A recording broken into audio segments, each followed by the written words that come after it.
Danggit for today mga idol, isda, paksiw na danggit na may mga gulay-gulay talong, may siling haba.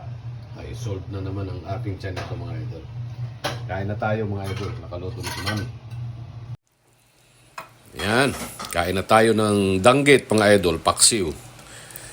Paksiw na danggit. Yan.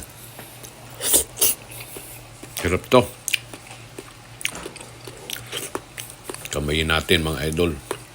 Ito mga idol yung isda na nahuhuli namin dati sa probinsya ng aking kabataan na napakasakit siyang pag natinika, napakasakit. Talagang namamaga ang aming mga kamay niyan dati. Pero masarap siyang kainin. At masarap din itong daing mga idol. Itong danggit na to. Kain na tayo mga idol.